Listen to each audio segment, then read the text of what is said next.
Hi, I'm Bran, and I love When Calls the Heart. Hi, I'm Jax, and I like When Calls the Heart. I'm Dan, and are we sure it's not a 10-episode season? Because it should be. This is the Deck the Hallmark podcast. Deck the Hallmark, it's his podcast. Brandon and friends host this podcast. We hope you like this jolly podcast. Hi, everybody. Welcome. Oh, boy. It's serious this week. No place we'd rather be. You might notice a change in the atmosphere today. Fingers crossed. Thick. I can be wrong, but I get the feeling next week's episode is going to be really serious. And that's going to make for difficult podcasting. At least in this episode. I mean, maybe I'm wrong. Maybe next episode I'm wrong and this is fixed really quick and it's a happy-go-lucky fun time episode 11. But this episode, it isn't serious till the very end. Yes, but we'll get to it, everybody. Tragedy Calm down. strikes Hope Valley. For those of you that didn't watch it and are just listening, we'll get to it. We'll get to it. Jax, hello. Welcome to the show. Hi, I'm hoping I get to talk to baby Jack today. We'll see. Oh, yeah. We'll see. I mean, I What put a in the performance. request. What a performance. Yeah, I put in the request, and, he's not always willing to come on. So Yeah. I understand This is that. pretty He's serious. got a lot in his plate. He's got a lot right now, and he's method too. So he's been doing a lot right now. I also, it's March, right? We're getting ready for March Madness. Yes. We're getting ready Jax for is the as well. Masters. She loves the madness. We're getting ready for baseball. We're getting ready for spring. I'm sure in Manhattan, Jax, you're ready for there to be warmer temperatures. Mm-hmm. How excited were you about a harvest festival this week on When Calls the Heart? Oh, you guys, that like a harvest festival that focuses on hazelnuts. I was like, work with what you're given, I guess. Like, good for you, Hope Valley. But I will say that even as someone who loves this like Hallmark world, this is always my least favorite thing is like a festival thing. Not to sound like I just don't, I'm not like a Christmas event, fine, but like, I don't know. Love a fall harvest? I love this from Jacklyn Collier right now. Just- This is so exciting.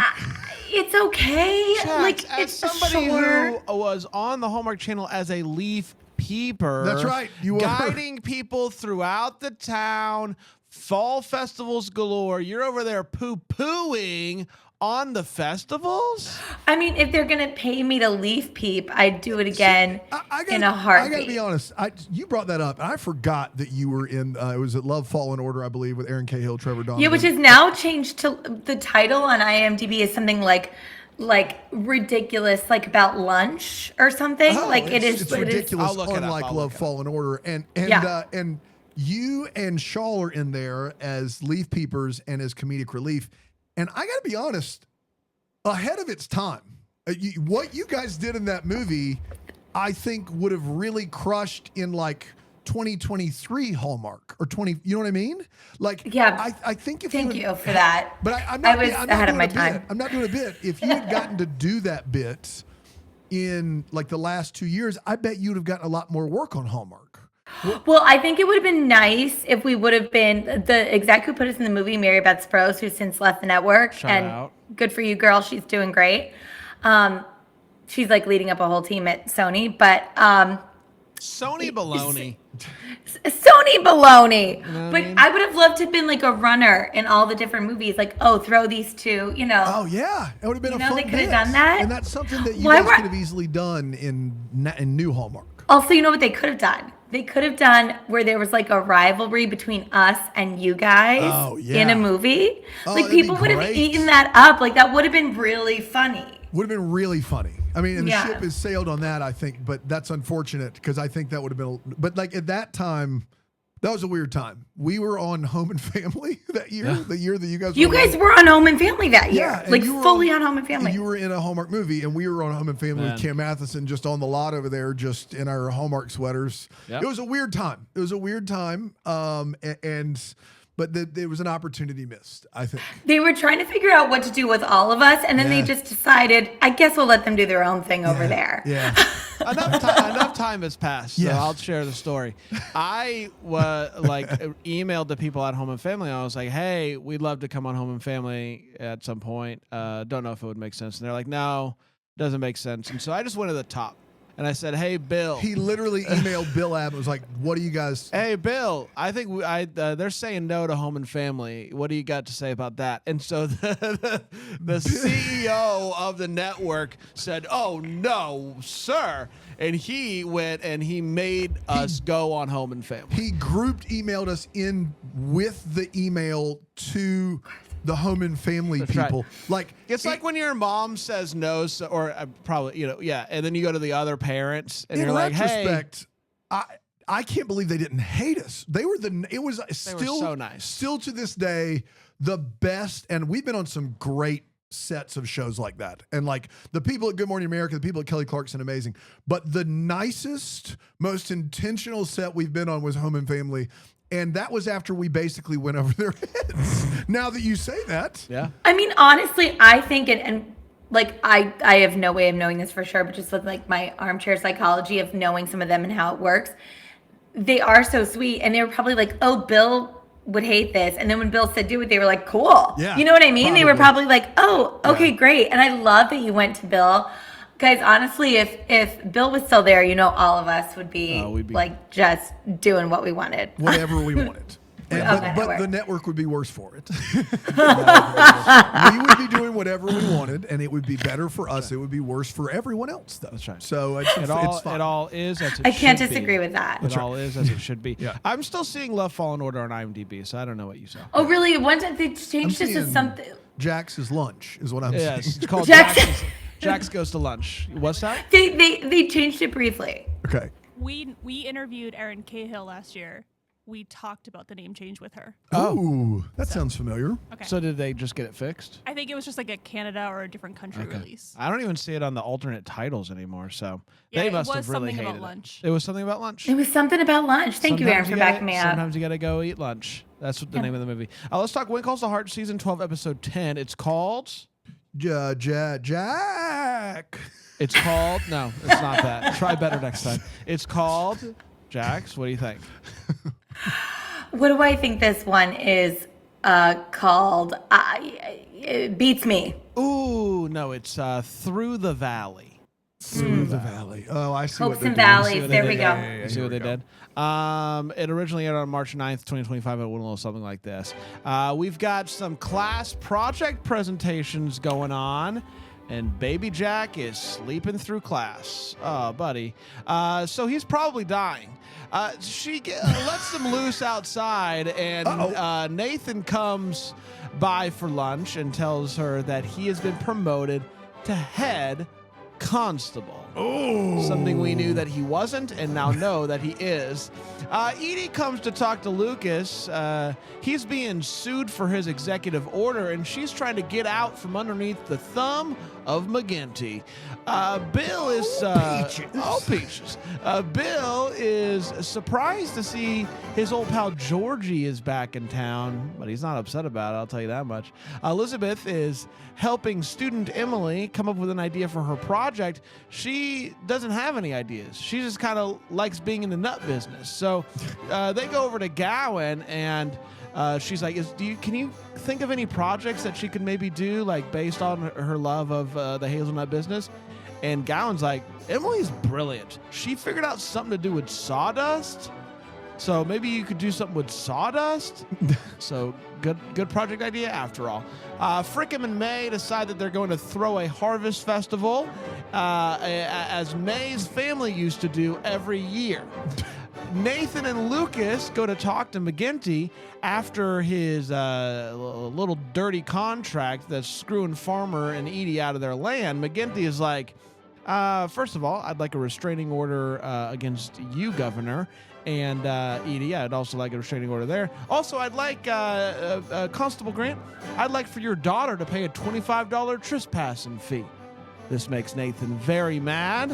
When he goes to talk to Allie about it, she breaks down and she's like, I'll pay the fine. Emily finds out that she missed the deadline to apply for college, so her future is in jeopardy.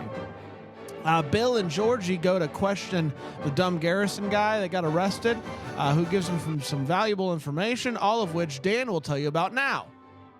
I wasn't listening. Yeah. I was thinking about the rest of the day. Oh, really? Yeah, I had my calendar app out. Oh, I was talking about the valuable information that they got from the garrison guy in the jail. Well, also wasn't listening. Allie goes to ask Elizabeth if she can change He her... just had the map. His brother's the one who was There the you criminal. go. Change her project. She doesn't want to study the salmon anymore because of the trespassing situation. And she's like, we're not going to let them get away with this so easily. Mr. McGinty is doing something wrong, and he shouldn't get away with it. When they go to talk to Nathan, Oliver's like, I figured out how to get him. He's been using trees that only grow on Lee's land, so he's also been trespassing. So they bring this to McGinty, and they tell him that unless he forgives all of the debts and the trespassing, Lee is going to press charges on him. Really forcing his hand there. Georgie goes to thank Rosemary for her help in the Garrison case, which makes her very happy. Georgie then tells Bill that she's leaving, and he kisses her. Oh my gosh. The next day, baby Jack goes missing. What? Nathan finds him unconscious in the woods. They bring him to Dr. Faith, and he's back. He actually woke up, and he's good. But they do some tests because they find out that he's been falling asleep in class and that he's always hungry. Faith gets the results back, and the worst fear is confirmed. She goes to tell Elizabeth that baby Jack has the diabetes, and Elizabeth is shocked. There is no cure for the diabetes. And that, my friends, was When Calls the Heart, Season 12, Episode 10, Through the Valley. We did it. Oh, that's still going. I'm glad you gave diabetes the respect it deserves. The diabetes. Was the diabetes. Let's take a quick break. We'll come back and we'll break this episode down here on Deck the Hallmark.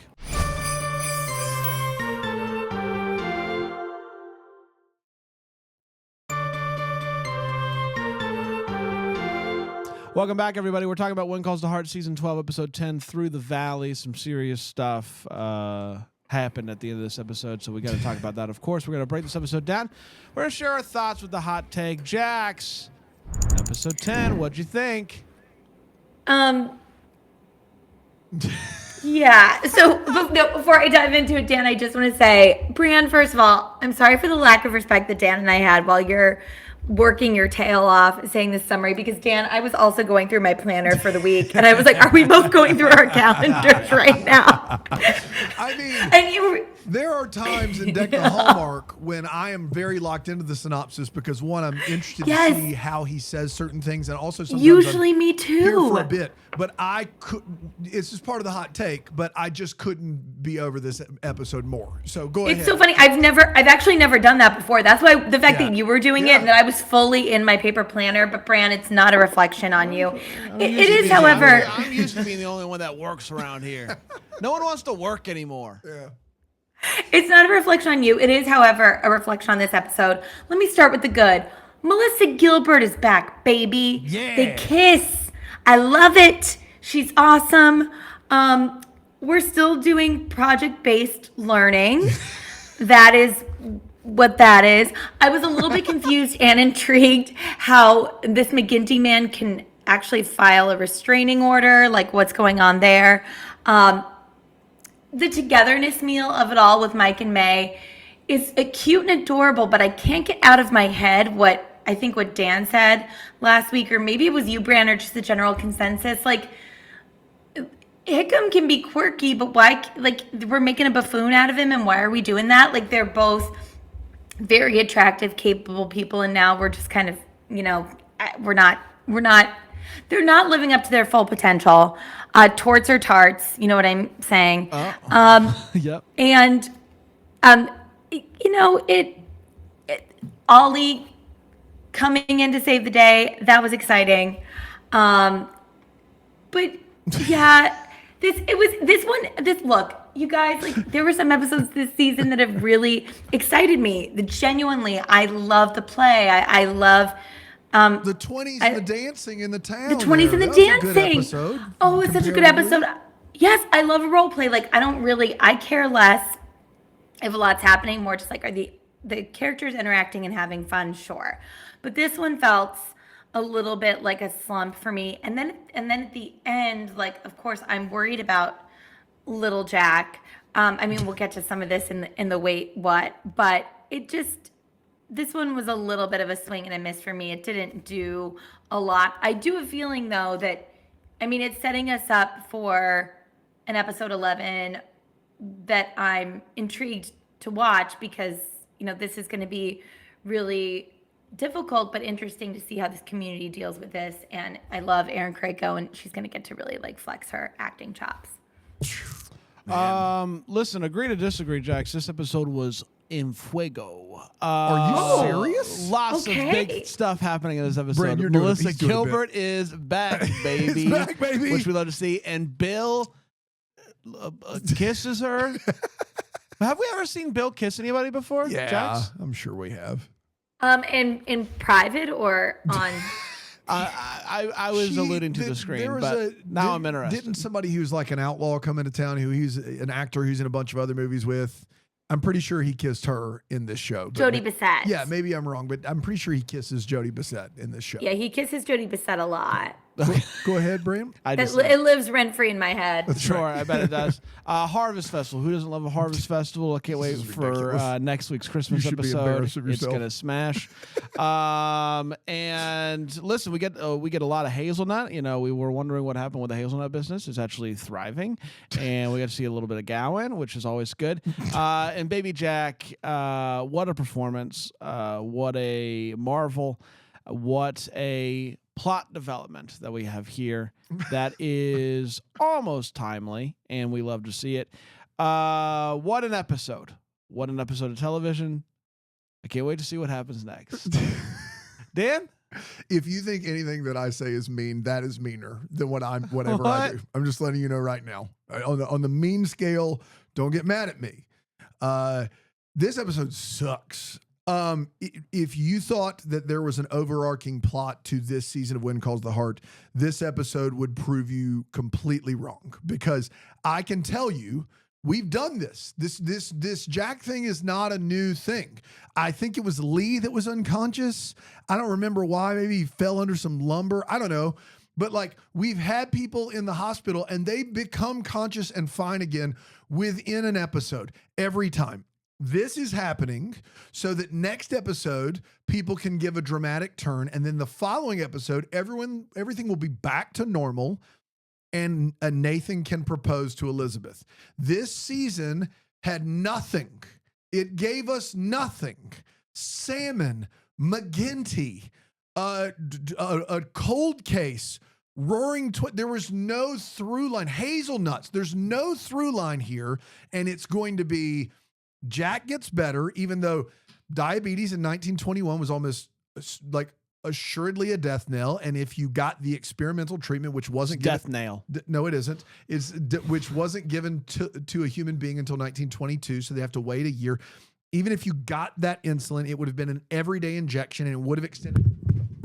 Microphone's gone. It's back. Would have extended your life. Mad today. But it was almost certainly going to, like, Baby Jack's never going to be like in 1921.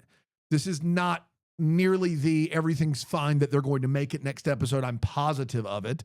Then this episode is such a nothing burger aside from the kiss with Bill Avery. Harvest Festival? What? I didn't even know it was fall time in Hope Valley. Fall's a state of mind. Did anybody know it was fall time in Hope Valley? Like, guys, this is terrible television. And next week, I'm pre-mad about next week being so overdramatic, and then Jack being smiling at the end of this episode like diabetes is a nothing burger. Guys, in the year of our Lord 2025, type 1 diabetes is serious and needs to be monitored regularly by people. This is over 100 years ago. At the end of next episode, he's going to smile and joke around. I know it. I just know he is. And I'm pre-mad about it. This is, please, Nathan propose, wedding next year, season 13 is the end of it. It's got to be. Gotta be. Wait until he finds out about Ozempic. Baby Jack is going to look better than ever. Let's get to all the feels before we talk about what in this episode gave us feels. Jax? Oh, we're doing feels next. I was so deep in the weight watch that okay, I think I did a feels when Bill and Melissa kissed. I was like, yes, absolutely, PG. give it to me. I want to see more. Okay, I'll leave it there. Good. And then I also had concerned feels, and let me tell you what this was. I know absolutely, unequivocally, without a doubt, that Kevin McGarry, as Nathan, was instructed to carry baby Jack like that, with his head back, just like looking like Right. just Head wildly like that. dangling. Head dangling, because I know that's a very dramatic reveal. I hated seeing it. I hate that you would carry a child like that. I would not carry a child that I found unconscious like that. It was upsetting. This is the biggest wait what, and I'd love that we're doing this right now because you brought it up in your feels, but It was so upsetting to me. it was disturbing. Yeah. He brings Jack out head dangling like a tetherball. Yep. And he says he's still breathing. Not for long, Nathan. Not with the windpipe at that angle. He's not. Right. You need to support that baby's head. Guys. What are we doing? What are we doing? What are we doing? Guys, I'll chime in now if you don't mind. Who Yeah. thought thank that you, was, Baby Jack. Thank you, Baby Jack. Who thought that was directorially a good idea? I did. You did. It was my note. So, Baby Jack, Kevin McGarry is going to carry you. And if a child is breathing, you would clearly support. Literally, from the time a child is born, you're told to support their head. That's right. This child is unconscious but Yep. breathing, and you're going to let who you decided to make their neck go at a 90-degree angle while they're unconscious. I did. And let me talk this through really quickly. A lot of actors, they say, like, give me from my good side, right? Dan, you don't know what that's like. I if you don't have one. a good side. That's right. Yeah. My good side, and I know this is going to be weird, but my good side is my head dangling. I look amazing when my head dangles. So I said, this is my moment to shine. My dangle head's going to be awesome. So I said, hey, Kevin, if you could do me a solid, bro, one bro to another bro, dangle, let my head dangle as if it's going to fall off at any moment. I'm going to shine. I'm going to shine. And you know what?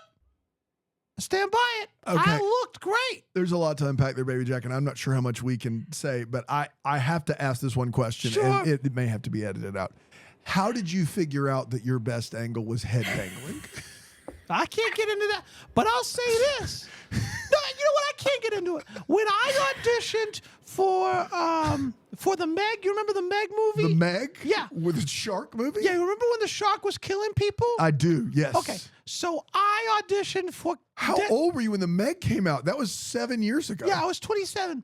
Okay, got it. So I auditioned for Dead Person number 4, I Dead believe. kid or person? Kid, yeah, Kid, thank you. yeah. And so what they made you do is they tied your feet up Oh my over God. there, and then they just kind of so I got to see the tape from auditioning for that movie. And you determined that your best side was head dangling. Not just me, everybody in that room. They said he's not right for the job. Okay. And so you But thought you got a great dangle head.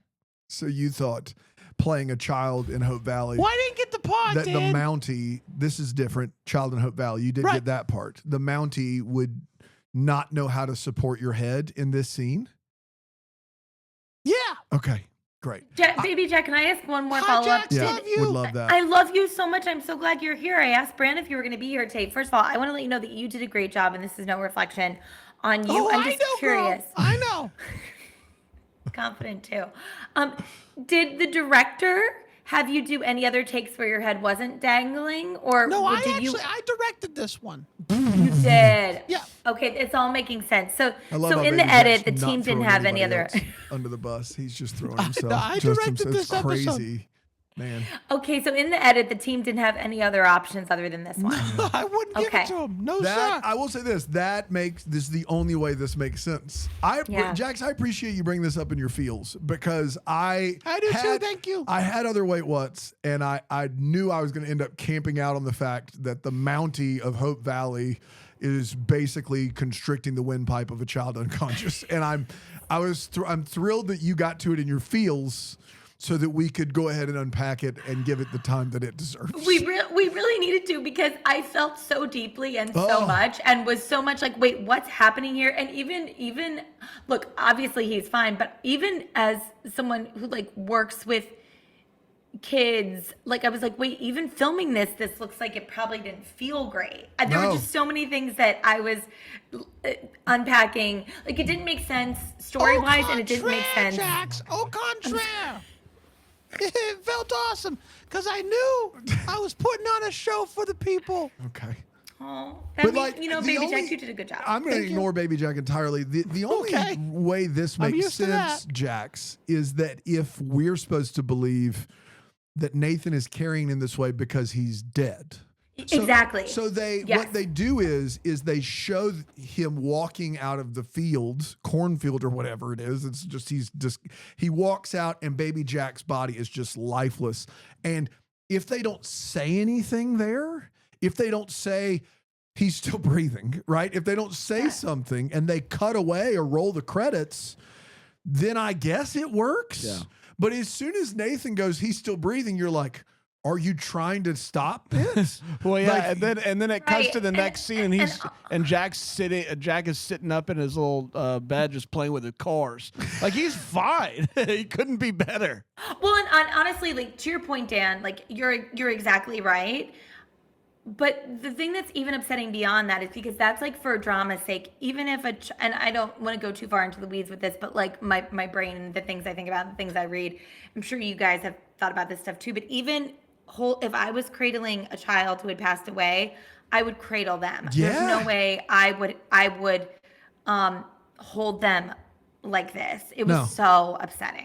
That is the performance, and this is, I love Kevin McGarry, I want to be clear, but what happens in this scene is the performance given in a very dark R-rated, like Mystic River type movie. Absolutely. Where a police officer who is like removed from the emotion of the crime on. carries a body out of water.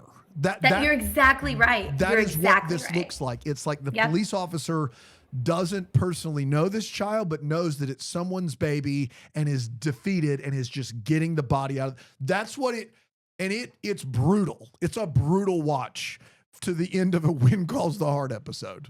Absolutely brutal. That's my feels too, Brandon. Did you have anything to lift your spirits? I did, yeah. I learned about Thank you, Brand. sawdust this week. I learned about sawdust, that you can use it and it will help trees and stuff in the winter or whatever.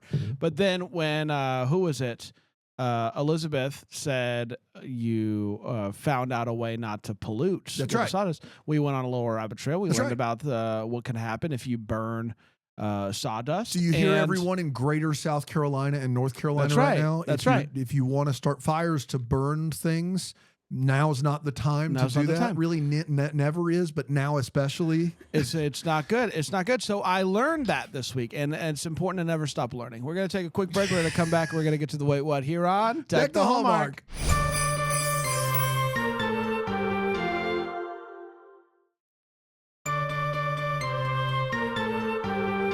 Welcome back, everybody. We're talking about When Calls the Heart, Season 12, Episode 10. Let's get to the Wait What is, where we talk about what in this episode made us go, wait, what? And you might be wondering, didn't you guys just do that? We did, in a sense, but now in we're a going to do it sense. some more. Sometimes wait, what's is all the feels, you know what I mean? Jax, what you waiting on, what you wasn't? Okay, couple things. Mike and May, are they never alone that he has had no time to give her this No gift? kidding. Yeah, but it felt bizarre. Robert's hair.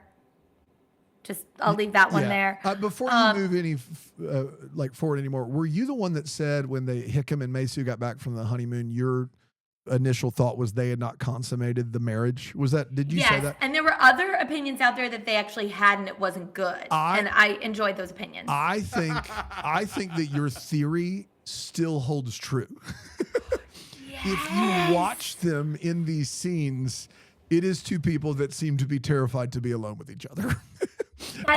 Yes. And even when they weren't staying with each other in the beginning, she's like, I'll go back to my apartment. Yeah. It's like, maybe they haven't. Yeah. We should throw a fall festival. It's a harvest fest. If we put all of our time and energy into that, we can't do it. Hickam, Easter's in 2 weeks. That's false. The harvest festival. Don't make me be alone with this woman. I don't want to touch her. Yeah, Robert's hair was a treat. Jax, what else you got? Robert's hair was a treat. Emily forgetting to apply to college was kind of confusing because it was like, that's not something that I think Elizabeth or anyone else would let her forget. I didn't realize that Bill calls Jack Jackaroo. That was a delight. Jackaroo! Jackaroo! Yeah. Jackaroo! I feel like it's been a season or two since he's done it. And then Yeah, all of I a want to sudden- say it was one of my Wait What's a couple seasons ago. Yeah. Jackaroo. It was adorable. Yeah. And then finally, it wasn't on my bingo card, but I did enjoy, but I did just go, wait, what, for a second. When Joseph mentions both Diwali and Oktoberfest in his fall harvest speech, I was like, yes, Talk go about it off. like Why what? not? Fall harvest. Yeah. I got a few. One, how are we 12 seasons deep into the show and just now meeting McGinty, who seems to just own so much of the surrounding That's land right. of Hope Valley and is quite the player. Yeah. Like he has a lot. We met the He's- Garrison gang 100 times, Yes. and we've not met McGinty. He has so much power, but we're 12 seasons deep and we're just meeting him. I love him. Don't hear what I'm not saying, but you would think that we would have met him already, right? You would think, you he know, would with like at hot least have been springs mentioned. Yes, hot going springs. up. No problem there. I got a kick out of, Allie and Elizabeth go to talk to Nathan and about the whole like restraining order and we should fight against it or whatever, but we don't have a plan. What are we going to do? And Oliver comes out of the jail cell where he was sleeping and does like this grand reveal that he's been there the whole time. He's like, it is me, Oliver, and I have a plan. Was he waiting back there? What happened? He's just, no one knew he was there. And then he just comes on out and I got a big kick out of that. Speaking of the jail cell, we get a scene earlier in this episode where Bill and Georgie, they go and talk to the Garrison and he is behind bars and they're questioning him and all that good stuff. But then we get another scene in this scene that I was just talking about with Oliver coming out of the jail cell and being like, here I am. And Garrison's nowhere to be found. Is there another jail in this town where he would like, is there like a one-off, like another building, like solitary confinement? Like where? It's the annex. Where is The Hope Valley Garrison? Annex. Jax, do you have any idea where he would be if not in the jail? No. Yeah, is there solitary? I don't Aaron, know. do you know? Aaron, It looked do like you you were know? looking to Aaron's Aaron would face. probably know. Aaron is like, why are you asking me this question? As someone who hasn't seen Hope Valley since season like 10. Yeah, but you got a good feel for it. Is Yeah. there? I mean, there must be because now Nathan got promoted. So the people who he got promoted over, what jails are they running? Yeah. So That's Here a I good thought it was point. just a what one are jail what are we town, using but the mines for? Are they still around? the mines? Yeah. It's back to the mines. Good point, The Aaron. What are springs, we the hot using mines springs? for? I don't know. There's places. Yeah. And that's where he is. I did get a kick out of the fact that we find out that they are May and Frankham are going to go on a trip, and the trip they're going to go on is all the way to Niagara Falls. That is a journey. Guys, they act like trains. You couldn't hop on a Delta That in don't- 1921. Yeah, you know what I that's mean? a whole thing. Like they're going to be gone for a long time, but you got to do it. So there you go. And last but not least, Jackaroo. Dan? You mentioned it in your synopsis, Brian, but we find out that Nathan has been promoted to head constable. What? Isn't he the only Mountie in town? Like, what is it? Did no one, Jax, did that make sense to you? Like, I didn't understand. What's the promotion? He's at the top of the food chain, right? Didn't make sense a bit, but it allowed for a little bit of flirtation between him and Elizabeth. So I was Great. like, sure. I do want to point out a comic book version of Great Expectations by those two gentlemen is my nightmare. We can move on. I certainly hope the rest of the province is doing okay. No issues or anything, because the governor is predisposed. He is dealing with McGinty. You want to talk about government gone wrong?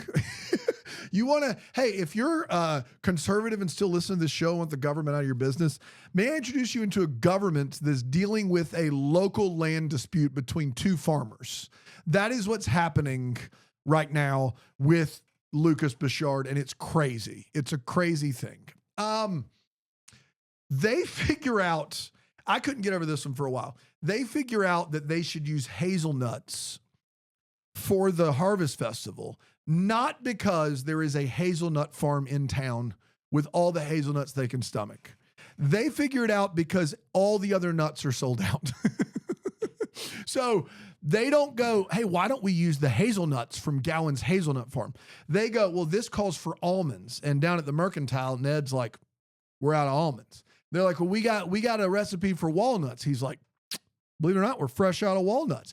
They have to go through all of these dumb steps of going, man, we can't find any nuts. Where are we going to find all the nuts? Oh, yeah, there's a hazelnut farm right here in town. Seemed like a backwards way of doing this. My mom is waiting to get surgery on her vertebrae right now as we speak. It's going to take about a week of wait time, and she needs the surgery immediately. Or like a verteweight. A verteweight. You get it. It's going to help her back feel better. She's been in pain for 2 weeks, had to wait a week for the MRI. Faith is getting blood results in 1 day. Faith is getting blood results in 1 day in 1921 in Hope Valley. No. Absolutely not. Women get the job done, Dan. Are you kidding me right now? The results came in. I sent them off this morning. They called me from the lab. You've got to be out of your mind. And then last but not least, when they ask about baby Jack's behavior, Elizabeth says he's been sleeping through class, but that's normal for his age. It is not. Jack is 5. Yeah. Guys, they're moving. It's not, high school ancient history class. Like 5-year-olds don't just fall asleep in the middle of lesson. Like, right. Unless they're not getting any sleep at night, 5-year-olds are up and at it. Like that is not, you don't go in and go, well, he's falling asleep during school, his teacher says. That's a normal behavior. No, that's an immediate red flag for a 5-year-old. They're getting 12 hours of sleep at night at home. If they get 12 hours of sleep and they're falling asleep 3 hours later, there is a medical issue that's happening here. This is not whatever. He is tired. That's not how you go about that at all. That's all I got. It's time for Hopes and Values, where we talk about the things that are giving us hope for the future or is bumming us out. Jax? Okay, so I probably, unlike Dan, just given some of the things he said, I am hopeful for the next episode because I think we're going to get some great performances. Do I agree with Dan that it's going to get wrapped up pretty quickly? Yeah, absolutely. But I think we're going to get some really, like when Pascal Hutton got to really give us that performance when Lee was sick, that was awesome to me. So I think I'm going to get that from Aaron Krakow, from Kevin McGarry in this next episode. Bumming me out, we still don't really, there's not enough Edie and not enough Lucas. Correct. And I don't know if I actually don't even know where that's going for the rest of the season. Probably nowhere. Yeah. That's a next season situation. That's a next season situation. Yeah. I still think in my heart of hearts, I see Gowan as a mastermind, like someone who's always playing 40 chess. I'm sorry, Brain. And so I would like to throw out a theory to everybody that Gowan, in an attempt to get his hazelnut business up and running and thriving, went throughout all of the land buying up all of the other nuts. Knowing full well that someone would have an idea that would involve nuts, and then they would come. They're going to need these nuts. They would come a running. That's the Gowan I know. That's the Gowan I love, and that's the Gowan that I'm cheering for. And so my hope is that next episode is all like an Ocean's 8 reveal of Gowan running around, going all the stores, getting all the nuts. That's all next when episode. He's at a random scene with Reverend Camfield, he's actually doing something to get. Yeah, that's right. He's actually taking all the nuts from the pantry or whatever. That's my hope. Dan? Yeah, I'm all Valley. The best seasons. All Valley all the time. The best seasons of When Calls the Heart by episode 10 are building to something. And we do have those. Like last year, we built to the Nathan and Elizabeth kiss. We built to it all year. There was an explosion 1 year with oil. We built to that. We built to a proposal. We built to a wedding. They're capable of building to something. This season's building to nothing aside from possibly a proposal, but they've not really laid the groundwork for that, in my opinion. So next week, I'm already super down because it's going to be Downer Central next week. Downer Central. I don't even know how we're going to do this show. We're going to get in trouble just for doing the show, I get the feeling. And then that leaves the finale for nothing to happen aside from somebody to plan a party of some sort and for Nathan to propose to Elizabeth. And I'm already mad about it. Unless we are promised next year's the last year, then I'm all in. I'm all in and I'm ready. There you go. Yeah. Did we do it? We did. We have what? Yeah, we did it. Do we have a What's Calling My Heart? We do. We have a What's Calling My Heart. Actually, Erin sent me an email that was so nice about the Deck the Hallmark in general that she's including it in What's Calling My Heart. Oh, I love that. And so I'm going to read it now. This is from Rebecca, and it says, "Hi, everyone. I'm Rebecca. I'm 28 years old from the north of Italy. Ooh, the north of Italy. Long-time listener of Deck the Hallmark. I also enjoy a lot listening to Yo Gavel Gavel and Christmas Morning. I wanted to take this opportunity to thank you for your work."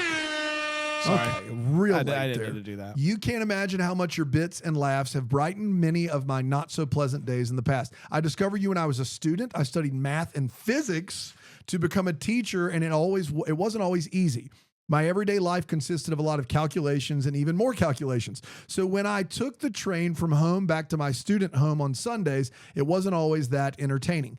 As I'm an absolute Christmas fan, I decided during Christmas time that I needed to bring a little more Christmas into my un-Christmassy everyday life. That's right. And a short online search later, I discovered you, and that was in 2019.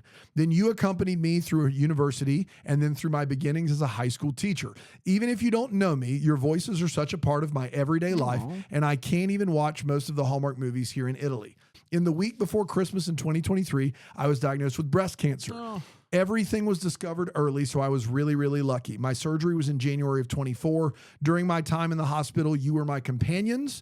During breakfast, lunch, and dinner, it was the best, and I enjoyed it so much. Everything went well, and I could return home after a week. For a while, it looked as if I wouldn't even have to have chemotherapy, but then I was advised to do so, mainly because of my age, so that I would never have a relapse, fingers are crossed. So I had that treatment from April to September in 2024. I never really felt bad, but it was a very intense time. Everyone around me was naturally worried, and it was all very chaotic. When the world became too much for me, I turned on the podcast.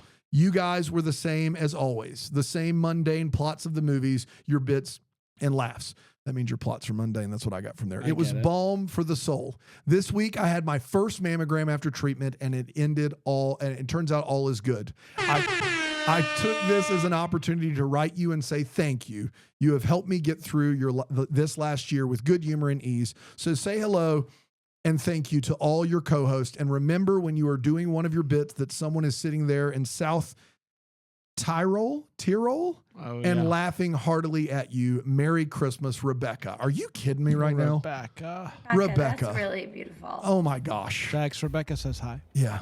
Rebecca says hi. Rebecca, I say hi. Yeah. Amazing. We love you, Rebecca. Thanks for I love listening. you, It yes, means a that's lot. really beautiful. You can send in your email to hello@deckthehallmark.com. Good luck after that one. We would love to hear from you. Yeah.